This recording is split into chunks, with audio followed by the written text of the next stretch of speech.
This month's monthly Monday meetup was about how do we increase our patience during tough times.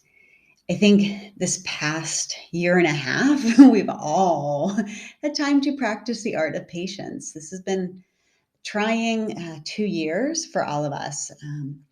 And so I think, we have learned ways to increase our patience just by having to deal with the situation we're in. But last night during the monthly meetup, we really dived into looking at the layers of patience, why we lose our patience. We can't increase something unless we know why it's decreasing. So we looked at why we lose our patience and what we can do to help increase our patience for both us and for our kids. Now, one of the things, before we go into why it's important or how to decrease our stress levels, increase our patience levels, let's look at why patience is important. Well, I will tell you, for me, when I lost my patience with my kids and saw the look on their face when I wasn't able to hold back and hold in, and I lost my patience because of different reasons, seeing their face and the look of hurt, because at that moment they were probably trying to do their best. And I know that. And I want to be that empathetic, patient mom. But sometimes I just didn't have it in me. I didn't have that self control. So let's look at that. Like, what causes us to lose that self control in some of those challenging moments? Well, in our discussion, we brought up many different factors that impacts our patience level. So one of the things we discussed is our internal state, our well-being impacts how patient we are in the moment. If we're tired, if we didn't get enough sleep the day before, so this is us and our kids, our fuse will be shorter.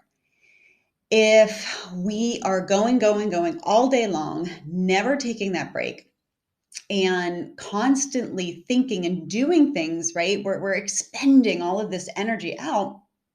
Well, when our energy level is getting lower at the end of the day and something happens and we need that energy to hold back our instinctive reaction, we may not have that energy to hold back. And we may react in a way that we later regret because we've lost our patience.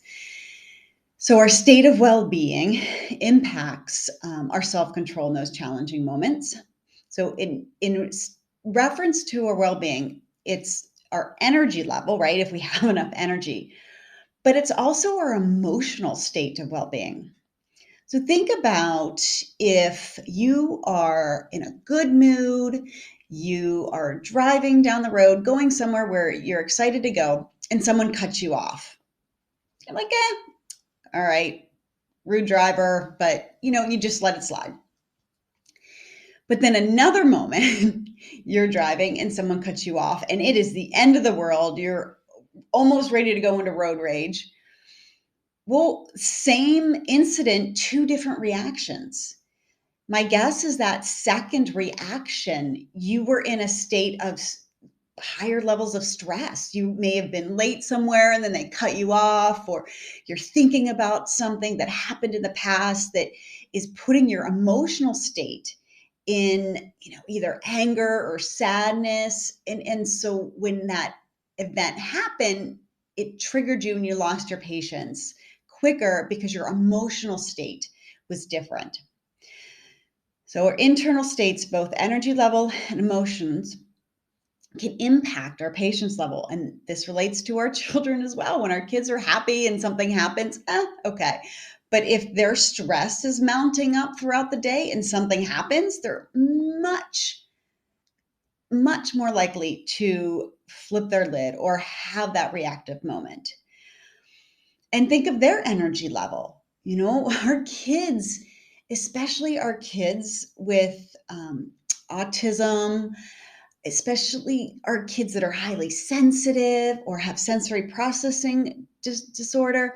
They're very sensitive to their environment, and their nervous systems often are on alert all day long for different reasons. But they're really spending a lot of energy really trying to do what they're supposed to do and to pay attention. They really are. I feel every child is really trying. It's just sometimes the internal challenges, it's just not helping them in the situations. But I feel like our kids use a lot of that energy just holding it together throughout the day in school. And then when they come home, if you've had that child where they just like lose it and every little thing is setting them off and you're just ready to like, sometimes we take it personally, but you know what? It's probably just they've been holding it together all day and they don't have the energy to hold it together at this moment. So the energy for us and our kids impacts our patience level. We also talked about that internal factor of hunger. I think of the term as hangry. When you're angry because you're hungry. I know this is something that used to impact my kids all the time.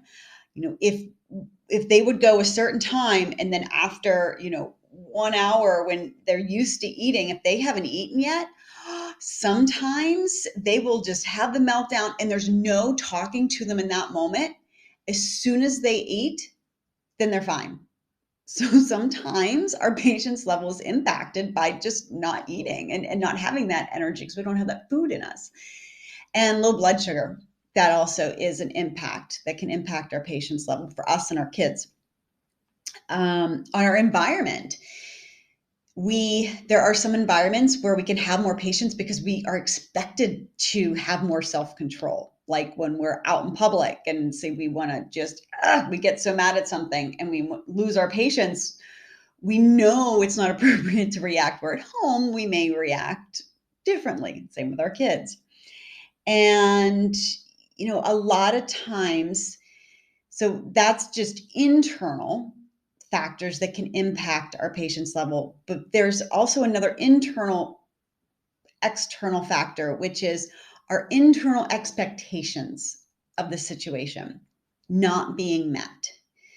So we lose our patience when we expect something to be done a certain way and it's not, we lose our patience. So that expectation and the resistance to what is. You want something to be a certain way and it's not. And we're resisting the fact that it is that way. That internal resistance impacts our patience level.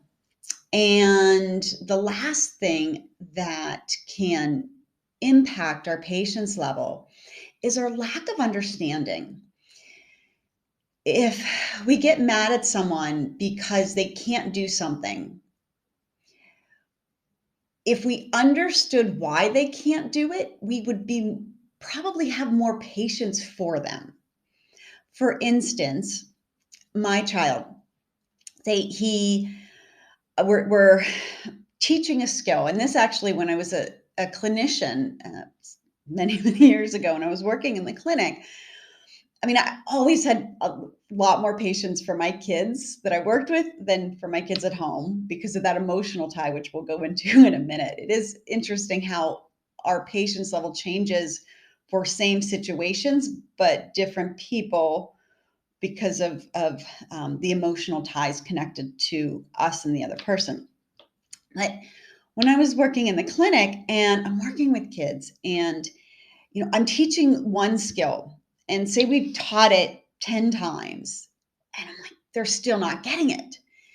And I could lose my patience with them because I'm like, how are they not getting it? I keep teaching them or practicing and they're still not getting it. But because I have the understanding of the underlying skills that are required for doing that activity, and I understand that they don't have A, B, and C skill to do this activity, I'm more patient with them because I know we still need to work on those 3 other skills so they can do the activity. So when we have more understanding of someone else's challenges or someone else's situation, we could have more patience towards them. So that is another factor in our patience level. So, how can we increase our patience during tough times? Well, let's look at all the factors that impacts our patience and impacts our ability to cultivate patience and flip it. So, if we lose our patience when we're tired, have lack of sleep, we're not eating right, well, let's start making sure we're getting enough sleep and quality sleep. I know that's not always easy to do. I do go into in other courses different ways of how we can start really getting better sleep and focusing on that for us and our kids, because I feel that is such a key part to just our behaviors and our ability to self-control and our health is that sleep component. But start making time to go to bed earlier, or getting a better sleep. Also, be mindful of how you are scheduling your day. Are you packing it in to where you're going, giving all of your energy out and nothing's coming back in return? So by the end, you have nothing. You are an empty bucket. And so when your kid says or does something before bed, you're much more likely to not be able to control that reaction that you may have. So be mindful of that. Are you packing too much in? If you can't let go of some of those things, then make sure you're taking those moments to just stop and breathe throughout the day. Check in with yourself. Make sure you're eating, having food, drinking water, right? So keeping check of what your internal needs are so you're able to have more energy and patience throughout the day. So that emotional component, you know, we also go into this in other courses, but that emotions of when we're stressed, when we're feeling anxious, when we're worried, our patience that, it's going to impact our emotional state of well-being, and that will also impact our patience level. So that's more of a complex topic, which we can get into other times, but just be mindful of that. Like when you're in a bad mood, oh, my patience level's off. Okay, I'm a bit stressed, and just be mindful of that. That's the first thing to change, is to understand why something happened. So be mindful of your emotions in the moment. The other thing is that understanding. So bringing that component of empathy and compassion into challenging moments for us and for our children is so helpful. This really can make a difference. So if we are getting upset about our kids for something, if we can flip around and just put ourselves in their shoes, see it from their side, we're much more likely to come to the situation with more patience and compassion. Now let's do the flip side for ourselves. About 30 minutes before I was ready to get on for our monthly meetup, my son comes in. We were wanting to work on something for a few hours beforehand, and things were happening and we just didn't get to it. So I'm in here, I'm preparing for a monthly meetup. So I have my work over here to do. He comes over and he's all ready to do what we were wanting to do earlier. And I'm like, this is not the time. But I knew if I didn't help him at that moment, it would be too late later on, and I would miss that window and he wouldn't do what we had initiated to do. And so at that moment, I knew I had to do that, but I also had to finish up some things to prepare for the meeting. And so I am thinking about what I need to do here, and I'm trying to help him log into this program that he is really just doing for the first time. So this is setting the stage for how motivated he's going to be to do this program, how much investment, and how, I know I need to to have this moment with him doing this program, because this will set the stage for him continuing this program. So I knew the importance of that, but I'm still trying to balance both. And I feel myself getting irritated and frustrated that, oh, why does he, and my thoughts go, why does he have to bring this up now? Why couldn't we have done this earlier? And so, right, so my thoughts are making my frustration level go up.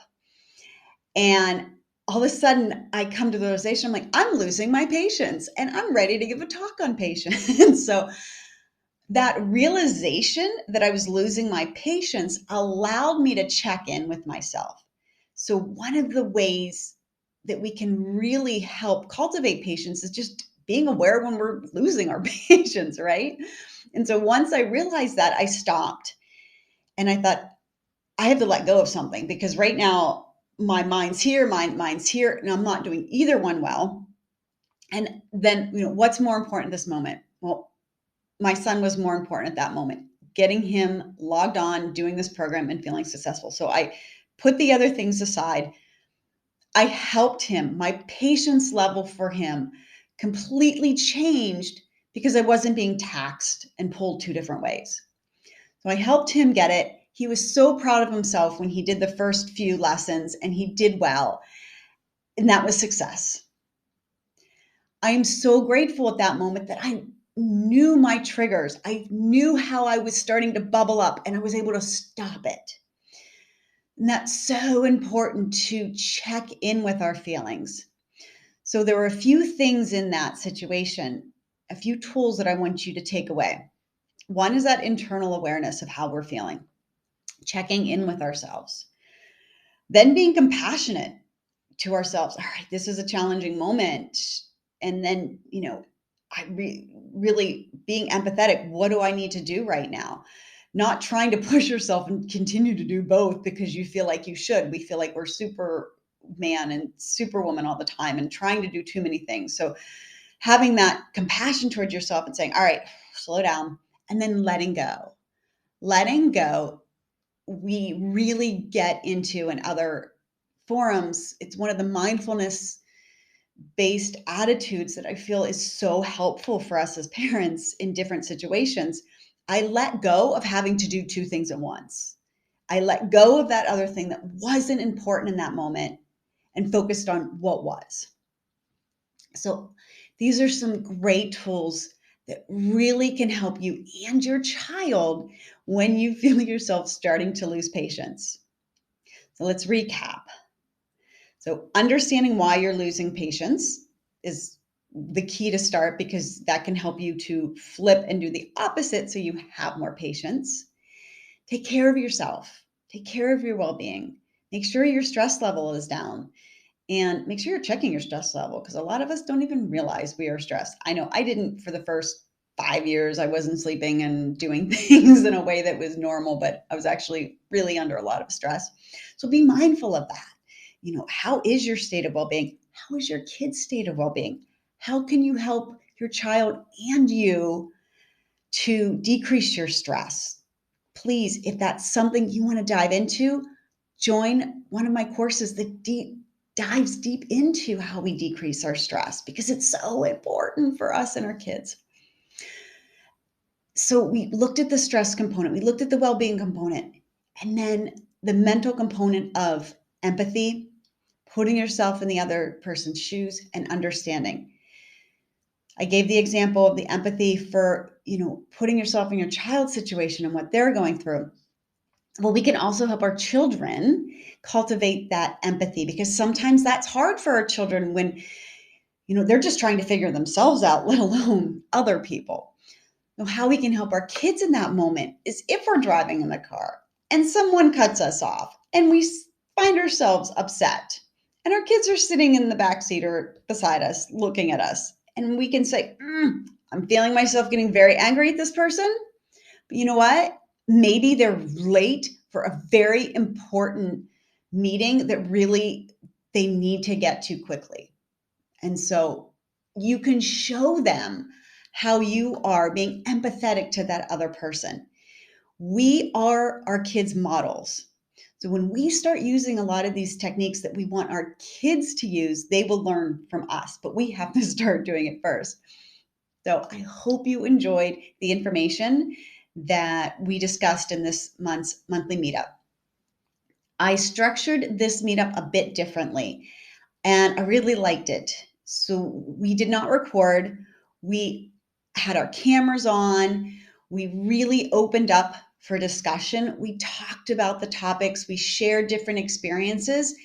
And I felt we addressed the topic in a much deeper level. So for the next monthly meetups, I'm going to continue that forum. So I'm not going to record. We are going to get into live discussions, open discussions where it's more interactive, and we go deeper into the topics without it just being me sharing the information. So we have one more monthly meetup in December.